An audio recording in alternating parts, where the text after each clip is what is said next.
few days ago, I made a video ranking the 5 best tracks in Mario Kart Deluxe, and that got me thinking, which tracks are the absolute worst? So I thought it was only fitting if I ranked the 5 worst tracks in Mario Kart 8 Deluxe. The 5th worst track in the game is SNES Rainbow Road. I understand that if you grew up playing the original Mario Kart on the SNES, then this could be a cool throwback for you. But I grew up playing Mario Kart Wii, so there's no nostalgia here for me. Personally, I have never had fun playing this track, and the main reason is that the huge thwomps allow for banana or bomb traps that are impossible to avoid, meaning racing this track online is incredibly annoying. At number 4 we have Tokyo Blur. This track has really nothing interesting about it, just a road that changes slightly every lap. The thwomps are very easy to avoid, so they don't add much, and the rest of the track is just plain boring. The one thing saving it from being even lower is that there's one shortcut that you can do without a mushroom. At number 3 we have N64 Rainbow Road. I know, the Rainbow Roads are really taking a beating here. There's absolutely nothing interesting about this track. It's just a road with turns and a few obstacles that are easy to avoid.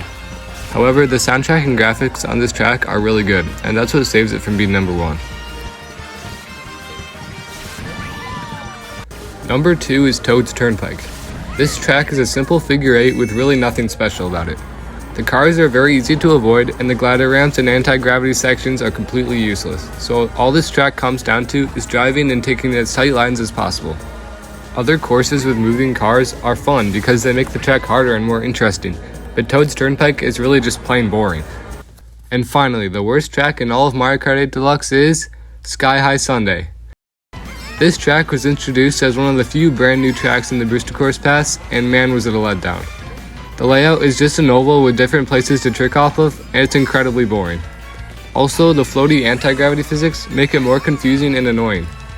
Not to mention, this game also already has a dessert-themed track with way better aesthetics and theming. This course added completely nothing to the game when it was released, and that makes it the single worst track in the game. Of course, this ranking is just my personal opinion, so if you disagree, make sure to leave a comment on which tracks you would have picked instead. Thanks for watching, and I'll see you next time.